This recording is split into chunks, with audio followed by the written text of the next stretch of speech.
Hello viewers. Mamta channel और doctor Reem Khan की तरफ से आप सबको रमज़ान मुबारक। और मैं अपने चैनल की तरफ से आपको खुश आमदीद कहती हूँ। आज के वीडियो में हम बात करेंगे रमज़ानों में अगर आप प्रेग्नेंट हैं तो फिर कैसे आप अपनी ग़िज़ा का ख्याल रखें और रोज़ा रखते वक्त आप किस तरह से सेहतमंद भी रहें, ये सारे मुफीद मशवरे। सबसे पहली बात ये कि प्रेगनेंसी या हमल के दौरान ग़िज़ाइयत का बहुत बड़ा किरदार होता है सेहतमंद रोज़ा रखने में। रमज़ान के महीने में जो हामला ख़वातीन होती हैं उनके लिए हम कुछ मुफीद मशवरे शेयर करेंगे फ़िलहाल। सबसे पहली बात, ज़्यादा से ज़्यादा पानी पिएँ। हमल के दौरान डिहाइड्रेटेड बिल्कुल भी रहना चाहिए और ख़ासकर रमज़ान के महीने में पानी का इंतहाई अहम रोल होता है। याद रखिए कि आपका बच्चा भी आपके साथ-साथ आपका पानी शेयर करता है। इसलिए दिन भर में आप अगर रोज़ा रख भी रही हैं तो 24 आवर्स में आपको चाहिए कि कम से कम आप 8 ग्लास पानी ज़रूर पी लें। दूसरी बहुत इम्पोर्टेंट नसीहत या बात जो हम कहेंगे वो ये है कि आप खजूर खाएँ। खजूर के अंदर पूरे 24 आवर्स के लिए एक मुकम्मल ग़िज़ा होती है। इसके अंदर बहुत ज़्यादा फ़ायदे होते हैं।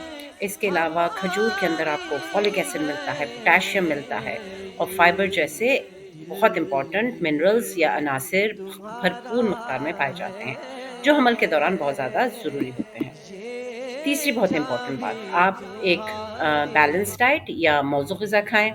हमल के दौरान और ख़ासकर रमज़ानों में ग़िज़ाइयत की बहुत ज़्यादा अहमियत होती है। इसकी कोई शक नहीं कि अगर आप रोज़ा भी रख रही हैं तो भी आपको अपने खुराक का बहुत ज़्यादा ख़्याल रखना पड़ेगा और उसमें ऐसी चीज़ें शामिल करें जो आपको सारे न्यूट्रिएंट्स वो प्रोवाइड करें जो आपके प्रेगनेंसी के लिए ज़्यादा ज़रूरी हैं, जिसमें फ़ोलिक एसिड शामिल होता है, आयरन शामिल होता है, पोटेशियम और कैल्शियम जो आपके बच्चे की हड्डियाँ बना रहा है। ये बहुत ज़्यादा इम्पोर्टेंट चीज़ें होती हैं और ये मिल सकती हैं आपको अगर आप चाह रही हैं कि आप कैल्शियम दवाइयों के अलावा भी खुराक से भी इस्तेमाल करें। तो एक तो आपको कोशिश करनी चाहिए कि आप दवाई ज़रूर लें। उसके अलावा आप ये करें कि आप दूध और दही का इस्तेमाल ज़्यादा करें। अपना अगर शरबत बना के पी रही हैं रोज़ा खोलने के बाद, तो भी आप कोशिश करें कि दूध में सारी चीज़ें इस्तेमाल करें। ये तो थी बहुत बेसिक चीज़ें जो आपको रमज़ानों में करनी चाहिए। तो आज की वीडियो देखने का शुक्रिया। अगर आपको ये बेसिक बातें पसंद आई हों तो हमारी वीडियो को प्लीज़ लाइक करिएगा और इस चैनल को सब्सक्राइब करिएगा और रमज़ान के इस मुबारक महीने में खुश रहिएगा। क्या पेश करूं तुमको